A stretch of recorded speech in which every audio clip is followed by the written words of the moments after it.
to the Sportz Nuts. Hey, everybody, welcome to the Sportz Nuts. Yes, I know it's interesting to see us here on a Sunday afternoon, but there are so many great games going on that what we said, let's just come on and talk some sports. My man sitting next to me, Pinsman, what's going on, man? What's going on, man? Thanks for having me. Of course, man. Thanks for coming on. I really do appreciate it, guys. We saw some tremendous scores take place, and we're gonna quickly go over them. Give us your, we want to give you our thoughts on this. Shout out goes to everybody who is listening to us, who is watching us as well at 95.5 KFCE and TigerNation.live. Thank you guys so much for tuning in. We greatly appreciate it. All right, so Pinsman, last night we saw some actual interesting scores. And one game in particular that we saw, it kind of came down to the wire. Miami and Florida State. Miami did get the win 28-22, but what did you think about the overall performance of both teams? Well, I thought Beck played really well. He was comfortable in the pocket. He was cool and collected. He didn't let pressure get to him. And I thought it was just phenomenal what he did. He was only sacked one time, so I'm just saying that's pretty like 60 minutes with being sacked one time is pretty good. Yeah, that is phenomenal. Shout out though definitely goes to the Florida State fan base. That was one thing that I definitely thought was really cool to watch in the beginning is the whole place going ballistic. But hey, Florida State definitely has turned the ship around compared to what they were last year. However, they're still 3-2. They are 0-2 in ACC play. I don't know if they are going to make it to the ACC championship game. Let's go to the Ohio State and Minnesota game. And Ohio State, they are who we thought they were. They won 42-3. There was an absolute shellacking, or as our good friend Matt would like to say, that was a mollywop. Knowing what you saw, Pinsman, excuse me, with Ohio State, is Ohio State legit, or was it just a bad performance overall for Minnesota? It was a bad performance by Minnesota. Minnesota is not an Ohio State level. Just saying, it's coming out to be an Ohio State quarterback. Anybody that goes to Ohio State has got the big Miyagi thing. Like, oh, you're at Ohio State. All right, go ahead. You can throw up 300 yards. Go ahead. So I love that. and Brian Day. Yeah. Did you see what he did at the end of the game? Brian Day. He watched the final part of the Penn State UCLA game on the big screen after the game, and that was interesting to watch. Speaking of this, Penn State, man, you heard me yesterday and mention this with you when you were on Ralph's show. James Franklin, man, he cannot get it done. He's 4-20 in the big matchups, and he evidently can't win little matchups either. This is the first time in 46 consecutive games that Penn State has lost back-to-back games. They lost 42-37. At one point, the UCLA was absolutely manhandling them. And yeah, the score was closer than they would like to. But what do you think? Do you think? And I know you're from Pennsylvania, but what do you think though? Like, do you think James Franklin, Penn State should consider moving on from him because he can't really get anything done? They should. They could. They moved from Bill O'Brien. They moved from. Well, never mind. Joe Paterno passed, but I'm just saying they moved. But no, I'm just saying Bill O'Brien moved. If you can't win the big games and Penn State's trying to get over the hump, they're going for the national championship like any other school. They need to get rid of them. But I saw an article that if you're gonna fire them, you give them $54 million. I don't know if the article is true or not, but if he's like, all right, you're fired, but here's $54 million for release your contract. That reminds me of when you said that $54 million. Do you remember Jimbo Fisher and his $86 million buyout for Texas A&M, and they're still paying him regardless? So, he's still banking on that one. You know, Oh yeah. I'm wholeheartedly believing. Go ahead and just move on. You know, kick the bucket, move on from him because you know James Franklin. He's absolutely disappointed a lot of people. You I know, do it. have to give him. Go Go ahead. ahead.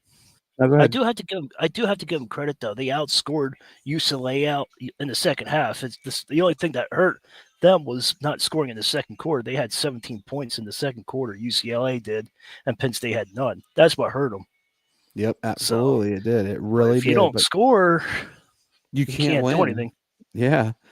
And So, God, it was so disappointing.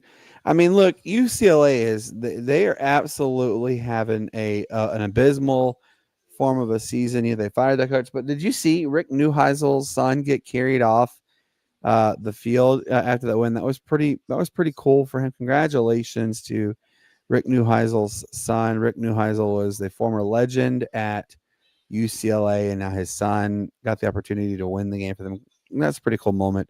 right. You know, the next one that I'm really eager to talk about, Vanderbilt and Alabama. Vanderbilt, man, they really hung tough until the end. You know, obviously, and this is a weird stat, man, and I don't understand why. Even years, so like last year was 2024, they were good. Every time it's an even year, Vanderbilt makes a decent run, but on odd years, they absolutely struggle. But this year is completely different. Yeah, they are 5-1, but you know they literally hung tough with Alabama towards the end. You know, what are your thoughts on with Vanderbilt? Because I mean, I'm sold on them. What do you think? I think they're good. And if you're fighting against Alabama and you lose by that much, why not? Exactly.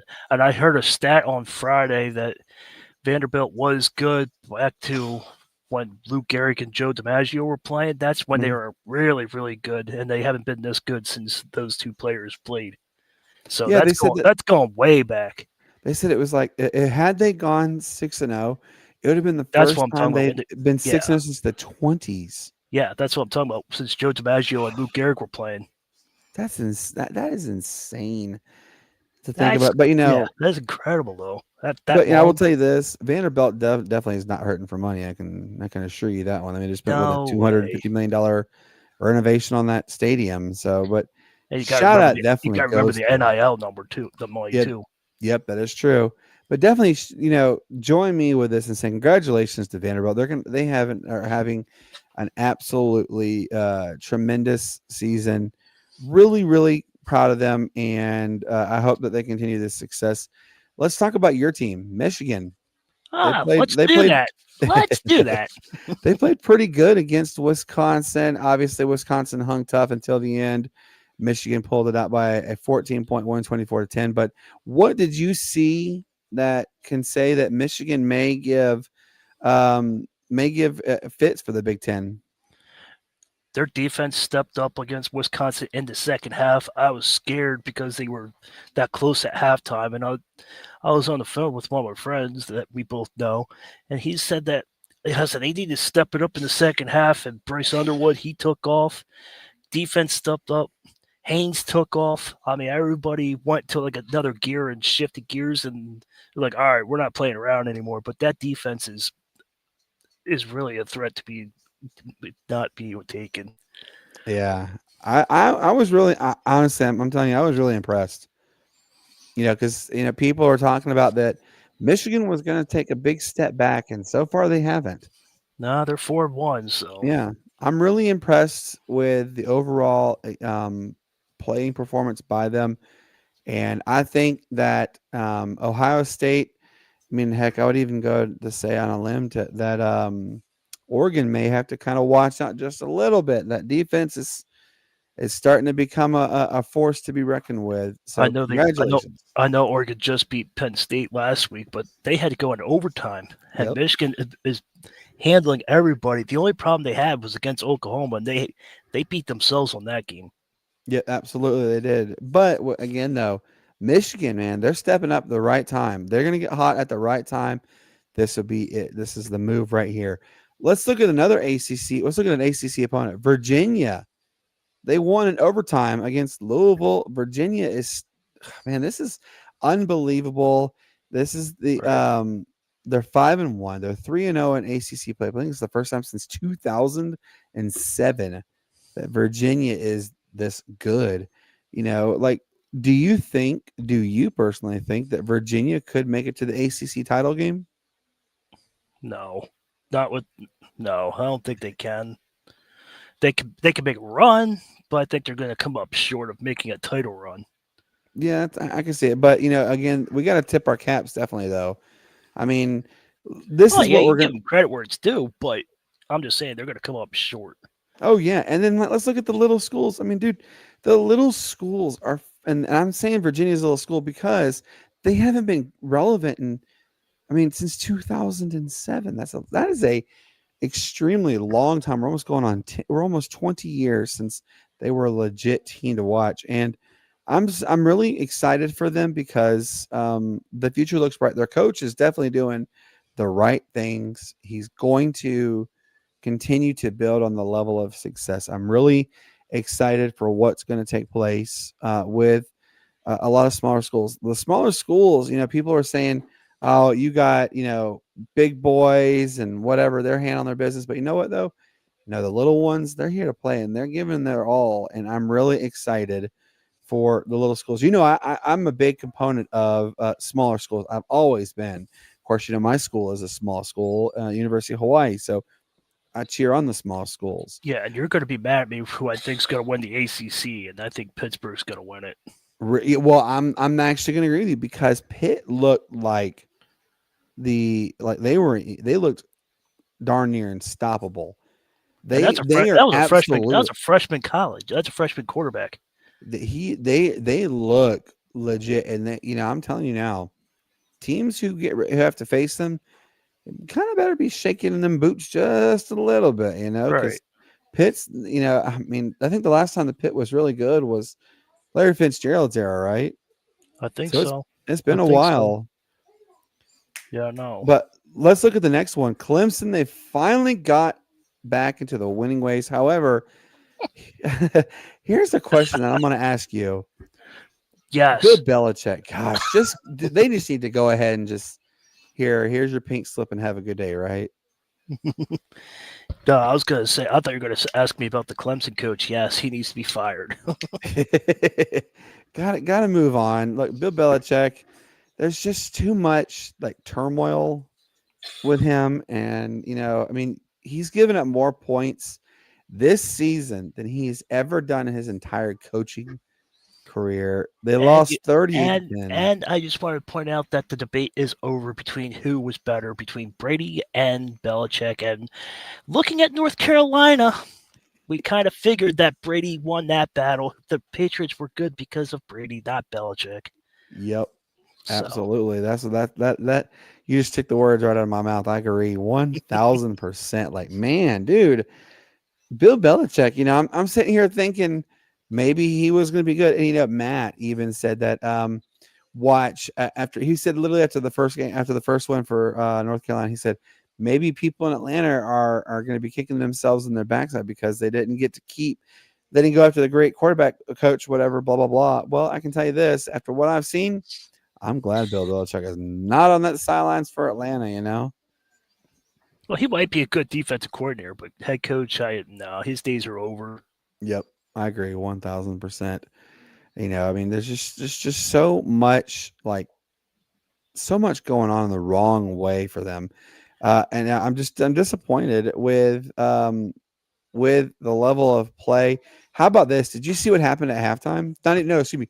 2 minutes before halftime, did you see what happened? No, I did not. I missed it. Almost every fan left. I figured. There was maybe 500 people at the end of the game. I figured. That's embarrassing. That's sad. And our friend Tiger Stripes Media, he didn't even watch the Clemson game. He said, I called Tiger Stripes, and he said, "Nah, I'm not even worried about it." He said, "I know it's going to be a blowout. I know it's going to be a washout." So yep. He said, "I'm not even going to worry about it. If he misses a game, you know it's going to be a blowout." Yep. Yeah, our guy Tiger Stripes Media, he's a huge Clemson guy, and he even knew it. So it definitely points that right there. Let's go to another game. App State and Oregon State, they absolutely fell off the rocker, dude. Oregon State is 0-6. They're on pace to actually finish 1-11. They lost to App State 27-23. Man, what is going on with Oregon State? They are absolutely laying the biggest goose eggs that I They're trying can to be see. like the Oregon Ducks, but they're not even come close to it. Oh gosh, no, they are nowhere on this, not even in the same boat with them. It's just sad. Might as well call them the Oregon Goose.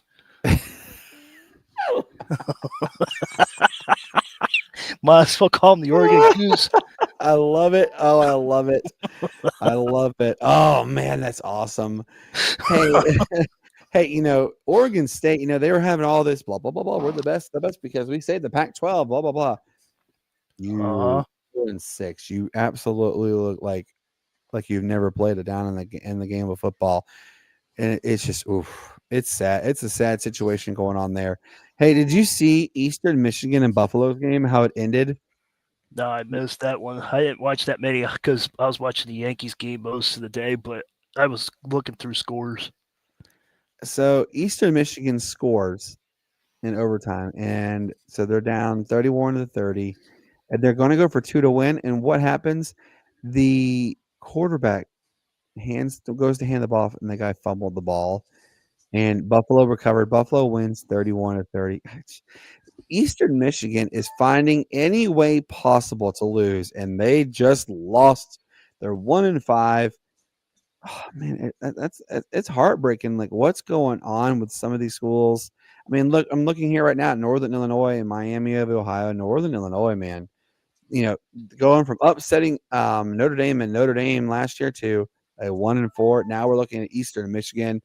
They're not, Eastern Michigan has had its time, but man, they look absolutely like ducks out of, like I always say, ducks out of water on that one.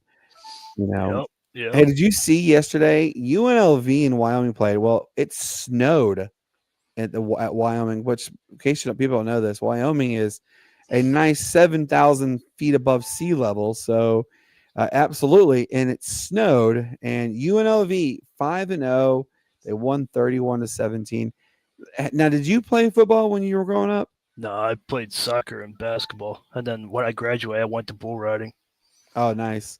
I played in several snow games, and so I would say it's fun, especially when it's coming down like in droves, and and you get hit and you get tackled and you slide another 5 yards. That was always the fun part. I had a blast doing that. But what's going on, Ralph? How you doing, buddy? Ralph, it's good to see you, man. Thank you so much for coming on, man. We do appreciate it. Yeah, Penn State absolutely they blew it in a rough way on this. All right, so let's look at this one. This one I'm excited to that it's happening. Matt will tell everybody, and I've told you this too, Pensman, that I cannot stand Deion Sanders as a coach.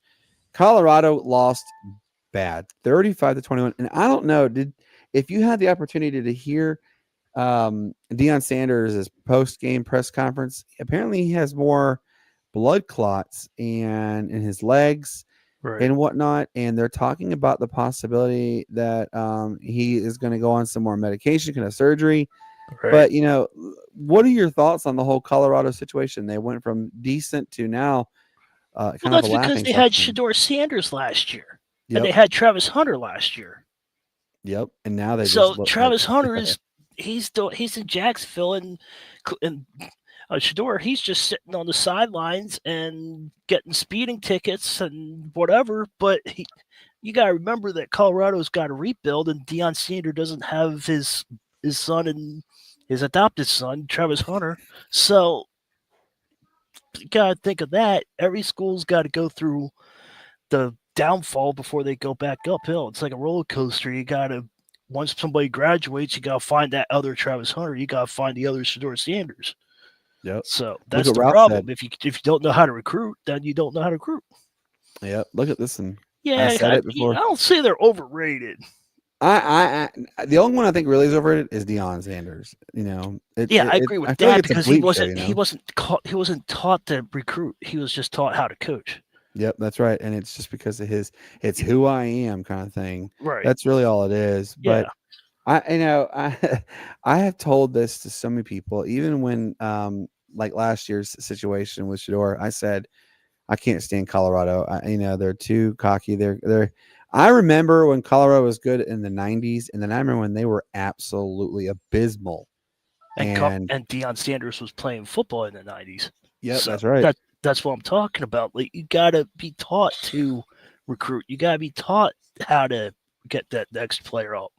It's not just because of who my daddy is or who I am, kind of stuff. Right. It takes a lot more. And we're not dogging the fact that he is a decent coach. It's just it is Colorado. They're not as good as people tried to portray them as. That's because of Travis Hunter and Shador Sanders graduating. Yep, that's right. If you can take those two players back in the equation, if they stayed another year, they'll probably be where they were last year. Yep, absolutely. Better, Hey, it let's look at better. But let's look at it this way with regards to it. Colorado, they could still make a bowl game, so that could be a win-win right there. But if they continue playing the way they're playing, I don't know if they're going to make a bowl. I don't know. It's going to be interesting to see. Hey, how about Memphis, man? Memphis, they're lit, and this is a crazy stat, by the way. Memphis is the only team in the entire FBS realm. They're officially bowl eligible. They're 6-0. They won 45-7. They are officially ranked, by the way. Yeah, they're number 24, but they're ranked. Like, that's pretty cool for Memphis. Am I right? You're right. You're not wrong. Yeah, you got to tip your cap to them. I mean, it's a huge moment for them. And it's good to see a small school get ranked.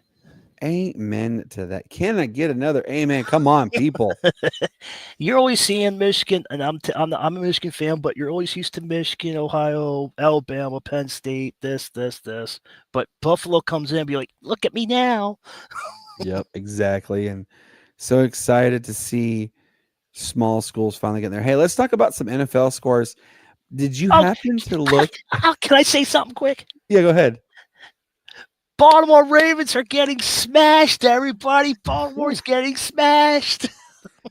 No, they're right getting now mollywopped. It's 31-10. No, it's 41-10. 41-10. They're getting smashed. No, they're getting mollywopped. Absolutely manhandled. Perfect day in the AFC North. Browns lost, Ravens lost, Bengals are going to lose to the Lions, and we're just sitting back like I am enjoying this. Mike Tomlin's probably just chilling out, be like, yeah, we're coming. Exactly. Did you see the Colts Raiders score, man? Oh, yeah. 40-3. Oh, yeah. Woof. Daniel Jones absolutely has, okay, folks, when was the last time you could sit there and say Daniel Jones is a phenomenal quarterback? I don't know, man. Maybe New York just was not doing what they needed to do to have something with that level of excitement. I don't know, man. I did. And I knew Daniel Jones had something in him. It's just our friend Ralph Williams said that if you change atmospheres, anything could change. So that is true. Anything can change at any given time, And then, as I don't know if you're people, if you don't know, if you're not watching, Pensman just told you guys, the Houston Texans are absolutely throttling, mollywopping whatever in betweens, 41-10 over Baltimore. Oh man, like talk about like the difference between night and day. Cooper Rush, I'm going on a limb. He was decent in Dallas. I don't know, man. Like, Ravens, you're getting Browns lose time for Cincy. Yeah, exactly. That's what Ralph said. Oh, Ravens. Yep, times. Yeah, exactly. But you know what though? I don't know, man. Like, whew. And then last, of course, there was two more games we're going to mention. There was a game this morning. Picked off. Oh, see, Cooper Rush. Oh man, as you guys hear right now. What's going on, Anthony? How you doing? Good to see you, man. Hey, and then there's now this next game that happened this morning. Minnesota, they took on the Cleveland Browns. And by the way, you want to hear something crazy on this stat, Pinsman? What's got? Since 1999, when the Browns officially came back, dude, they have gone through 41 starting quarterbacks, the most ever. That's insane. 41, man. 41. Uh-huh. That's But that's a sticker Daniel shock. Jones had it all along. He just didn't have the right coach, didn't have the right system, and the Giants' system, offensive line has been horrible ever since Eli Manning has retired. He can't find the right offensive line group to protect the quarterback, and that's the Giants' problem. If you have to have an airplane put in the back of an airplane saying fix this dumpster fire, something's wrong. Exactly. 1000%. Hey, before we go, guys, real quick, did you see what happened yesterday, Pinsman? In the SoCon play, it's something that's happened that has never happened, literally, in any level. That is high school, JUCO, NAIA, D3, D2, and the FBS, and even the FCS. Western Carolina's quarterback started. You ready to hear this? Started 46 for 46, finished 53 of 56, but nobody ever in the history of the football realm has gone 46 for 46. Taron Dickens absolutely did an amazing thing, doing the fact that he went perfect, set a record. Congratulations goes out to, and Western Carolina won. Now we'll say this: they did play the winless, hapless Wofford Terriers, which scored the most points yesterday's game. That then they've scored literally all season. Yeah, they haven't scored above 10 points up until yesterday. That's a sad stat. But congratulations goes out to the young man at Western Carolina to set records. That's just phenomenal. You know what I mean? Like, congratulations. Oh yeah. But, all right, so Pinsman, your boys play. I appreciate it, Anthony. I'm doing good. I got my Yankees postseason hat in the mail today. I'm ready for the game. Me too, bro. I'm a huge Yankees fan. I was just about to ask you. All right, your boys play tonight. Big game, very big game indeed. The whole playoffs in general is very good. But what are you looking forward to seeing most with the Yankees tonight? Max Fried. Max Fried needs to be Max Fried. Yes. Luis Hill, he doesn't have it anymore after his injury. They hammered Luis Hill. You put Luke Weaver in. Luke Weaver's not the same as he was last year. I don't know what happened, but Aaron Boone says he's fine. He's fine, but but you know how Aaron Boone is. He's a player protector. He doesn't come out and be like, "Yeah, we got to fix the situation," but he's fine. Yeah, exactly. But Aaron Judge needs to be patient at the plate. Stanton needs to be playoff Stanton, and that's what's going on. If Stanton comes in and be playoff Stanton, we'll make a deep run. Yep, absolutely. And for those who don't know who's talking, can't tell, our guy Pinsman here is a diehard Yankees fan. So, Anthony, man, brother, I appreciate you 2,000% for tuning in and really, letting everybody know. Hey, by the way, folks, it's playoffs. And Phillies are losing.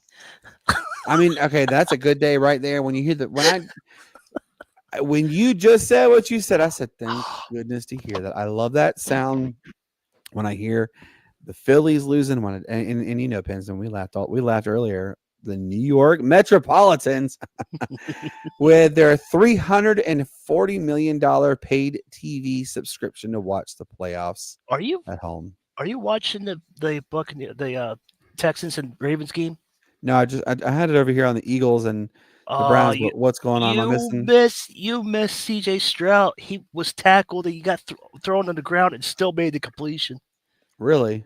He was going forward and he made the completion. But folks, come on, 41. CJ's at a different level in this game. Yeah, absolutely. Well, the whole. Wait, didn't you say you had CJ as your starting quarterback this week, or did you move him? I've released him. Dude, oh, come on! I had to pick up a kicker. You could be like rolling in them points right now. I know. Chris Boswell was on a bye, so I had to pick up a kicker. That's understandable. All right, so folks, as you guys see, we just had we had to come on and talk some sports because we miss everything. Real quick, want to let you guys know Tuesday. Wow, look at the fans there. You see that, Pinsman? Mm-hmm. There ain't nobody there. Holy Because they went moly. home. It's Yeah, 44-10. Would you stay? Nope. I would be bye bye. I would sing in sync bye bye bye and leave. Yeah, the fans. There's nobody there. Yeah, it is absolutely woof. Serves you right. Yep. Serves you right, Ratbirds. All right, guys. So just want to let you guys know Tuesday, season 5 of the Sportz Nutz gets going. Yes, and I'm excited. Oh, Charles Milton passed. Yeah, I'm looking. That's crazy to know that. Oh. So Pinsman knows this, y'all, but you don't know this, and we're going to share the great news. First off, Tuesday we have our good friend Ted Alexander, who is the play-by-play radio announcer for the Pinsman. Are you streaming the Yankees game? Is what what Anthony just asked? I'm gonna relax because I have another show at 7:00 with Ralph, so I'm just gonna watch it. But I'm going to put up shorts when something big happens. So I always do that. If I can't stream the game, I always put shorts up. So yes, I like highlight reels and stuff like that. He gives the best. I promise you, it's fantastic. And I'm 15 away of 1,000. So if you can, please help me out. Yeah, let's get him. Come on, y'all. Y'all can do this. I know y'all can. But yes, Ted Alexander, the play-by-play radio announcer for Old Dominion University football, is coming on our show to start the new season. And guys, this next season is going to be elite. We have Drew Bledsoe lined up to come on the show. We're talking with Mark Brunell about possibly coming on. Tebow. We have Tim Tebow slated to come on. We do have Tim Tebow, guys. Sure, yes, we get a lot of quality guests. No, thank you, Anthony. No, thank you. If you subscribe to my channel, I guarantee you won't be disappointed at all. Nope, at all. Absolutely not. Where can they find you? Pensman Sports on YouTube, X on YouTube, Twitch on Pensman Sports 07, and that's pretty much it. So, amen to that one, guys. Let's get him. Come on. If you guys can do us a favor right now, go to our guy Pensman's YouTube channel, click that subscribe button, and turn on the notifications. You're going to get the best quality content there is. Hey, real quick, shout out to our guy Ralph Williams at RW Media. Ralph, my man. Dude, guys, I might be joining his show for a little bit, so come definitely tune into that one because Ralph has got some pretty cool stuff. Anthony, man, brother, we appreciate you. Ralph is legit. He's fantastic. You're gonna love hearing his stuff. And I mean, this is an absolute lacking. North is going. Gosh. Yeah. Oh yeah, we did. I forgot about that. Sorry, I had too many people. he came on my show on Friday, but I had so many people. Nothing wrong with that. You know how it is when you have a bunch of people. Yeah, exactly. I mean, guys, there's so many great content out there. Thank you 1,000 times over for coming on over to our show, the Sportz Nutz. If you guys can, please subscribe as well. We are only 25 away from 3,100 subscribers. Our year-end goal is to try to get to 4,500 by the end of 2025. Hey, real quick, go ahead and subscribe to Ralph if you guys can. RW Media, our guy here at Pensman Sports, and our great friend, actually, Brian Pettit of Tiger Stripes Media. He is and that's a touchdown. He is a great friend of ours. He is also a contributor to our show. So you will see Brian Pettit on there regularly on Tiger Stripes Media. Let's go right now. What game you watching? I watched I just watched they showed the Saints and Giants. They had a fumble recovery for touchdown. Like, oh, that's a touchdown. I'm like, yeah. I'm like, he got tackled. That was a fumble recover for a touchdown for the New Orleans Saints, which looks like they're about to end their winless streak. Hey, is seeking to avoid their first 0-5 start since 1996, before Drew Brees era. That's right, man. I remember the days back in the day watching there was 2 games that guaranteed a year, Pensman. Because you remember back in the day they used to black out TV if it weren't sold out well. It was always the Falcons. Yep. That's right. You had to hold those rabbit ears just enough. But I mean, I remember you were guaranteed at least two games. Right there. No, turn to the left, turn to the right, left, right, left. Oh man. But yes, it was 2 Turn games. it around. Turn it around. And the funny part is that's so true. That really is true. But yes, Falcons Saints. You want to see who the worst team was in that year, and it was one of those two. So, but guys, we have had an absolute blast. Hey, tonight you just heard Pensman. Real quick, where can they find you again at 7:00 tonight, please? Right here, Pensman Sports and Ralph Williams, RW Media, and I are going to be doing the recap of Week 5 of the NFL. Cowboys are all over it. The stupid Eagles are winning 17-10. The Broncos just scored with Dobbins getting a 2-yard rushing touchdown. But Eagles are going to be the Eagles. Yay! And we're going to be talking about other scores as well. And we'll probably talk about AFC North because we're both Steelers fans. So we'll probably talk a little bit of the AFC North, even though the Steelers do have a bye week and sitting back and relaxing and hopefully healing. But that's where you can find me at 7:00 tonight. Which, by the way, do you not find it strange?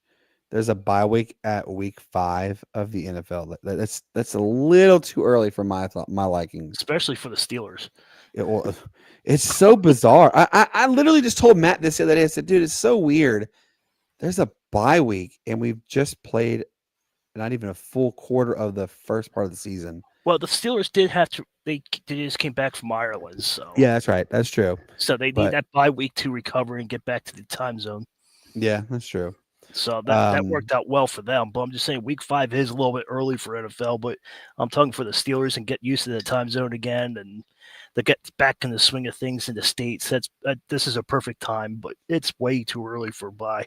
Yeah, just way too early. I don't like bye weeks this early, and it's rough. Hey, real quick before I let you guys go, shout out to Brown University, first time upsetting a top 10 nationally ranked team.